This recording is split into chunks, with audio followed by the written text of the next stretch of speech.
Assalamualaikum, kali ini saya akan membahas tentang alur cerita film. Sebelum ke alur ceritanya jangan lupa ya di like, subscribe dan komen. Selamat menyaksikan. Catatan kuno para dewa mengungkap bahwa konon setiap manusia terlahir dengan roh pedangnya masing-masing. Mereka yang berbakat akan mampu memperkuat roh pedangnya yang melalui latihan hingga mencapai level pendekar roh pedang. Namun belum selesai sampai di situ, setiap 100 tahun sekali jalan menuju puncak Gunung Siu akan terbuka. Saat itulah para pendekar pedang bersaing untuk mencapai puncak agar dapat mencapai tingkat para dewa sekaligus hidup sebagai dewa yang mendiami istana langit.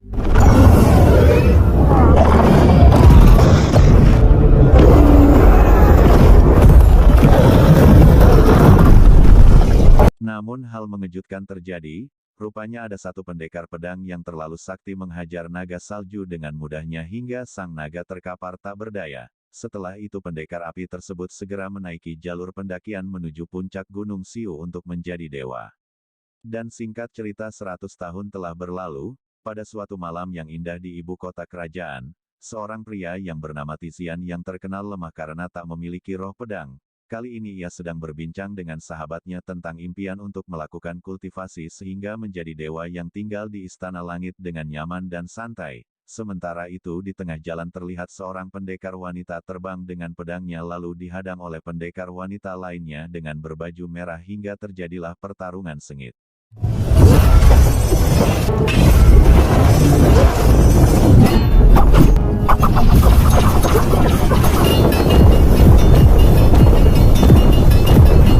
Pertarungan pun selesai ketika salah satunya kabur melihat lawan yang membawa bala bantuan.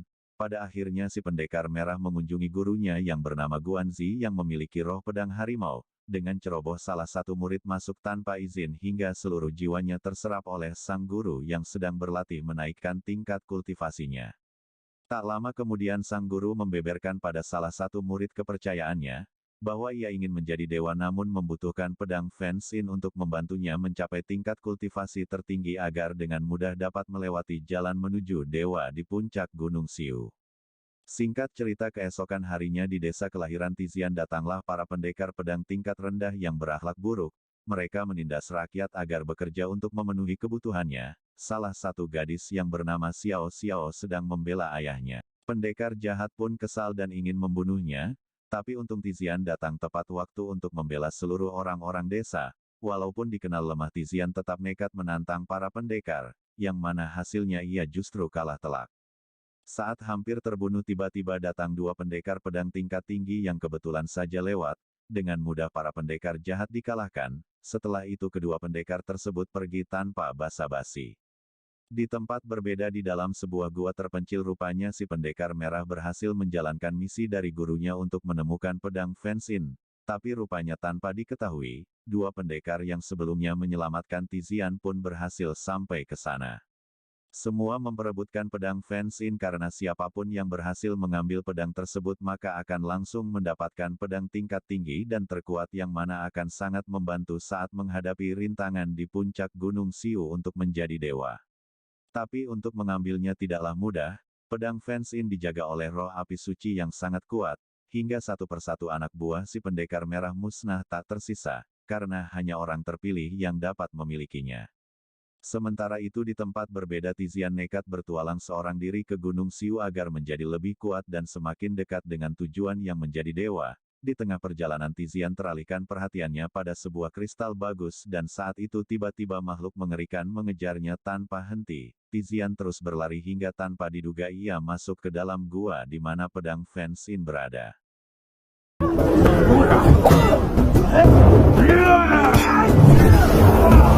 Pedang Fensin tanpa disengaja diambil oleh Tizian tanpa terluka sedikit pun, yang artinya Tizian yang telah dipilih oleh roh suci untuk memiliki pedang Fensin, ia pun masih bingung dengan apa yang terjadi. Lambat laun kekuatan pedang Fensin mulai merasuki tubuhnya, sehingga Tizian pingsan dan singkat cerita sore harinya Tizian yang telah tersadar di desanya dan bertemu kembali dengan pendekar wanita yang telah menolongnya.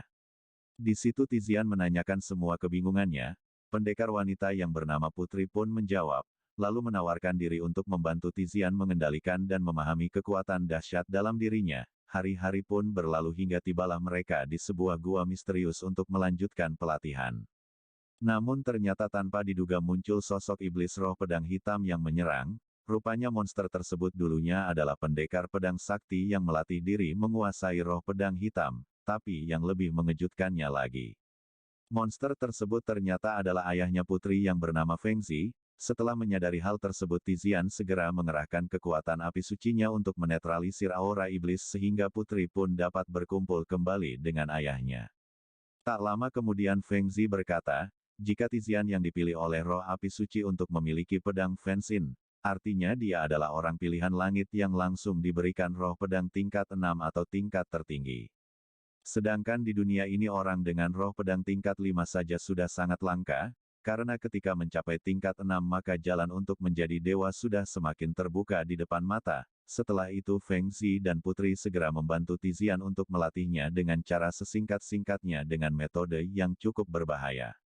Tizian saat ini sedang dibuka segel yang selama ini membatasi kekuatan dalam dirinya, hingga saat kekuatan tersebut terbuka seluruhnya menyebabkan Feng Zi terpental dan meninggal di tempat, walaupun sedih putri tetap harus menghadapi kenyataan demi amanat ayahnya yang berpesan agar Guanji segera dibasmi, karena telah menyerap ratusan roh pedang para pendekar yang menjadi korban ambisinya untuk dapat melalui jalan di puncak Gunung Xiu. Singkat cerita Tizian segera mendatangi markas besar kediaman Guanji dan beberapa pengawal kepercayaannya. Pertarungan sengit pun tak terhindarkan lagi.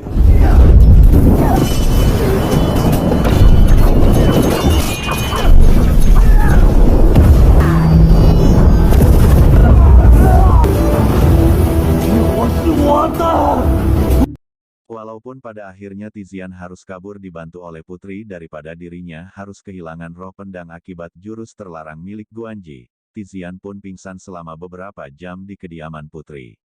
Keesokan harinya Guanji kembali memperdaya beberapa pendekar roh pedang tingkat rendah untuk mengikutinya ke jalur pendakian dewa. Naga salju pun kembali menghadang, namun dengan mudah ia taklukkan, sekian lama meningkatkan tingkat kultivasi roh pedangnya. Saat sampai di bukit pendakian akhirnya Guanji menunjukkan wajah yang sebenarnya. Ia terus terang-terangan meminta para pendekar untuk menyerahkan roh pedangnya untuk mengorbankan nyawa mereka, agar tingkat kultivasi Guanji semakin meningkat dan mampu melewati jalur dewa yang penuh dengan sambaran petir. Tanpa basa-basi ia pun segera mengeluarkan jurus terlarang, hingga semua roh pedang para pendekar perlahan terserap termasuk putri yang berusaha datang menolong. Saat hampir terbunuh untungnya Tizian datang menyelamatkan semua orang.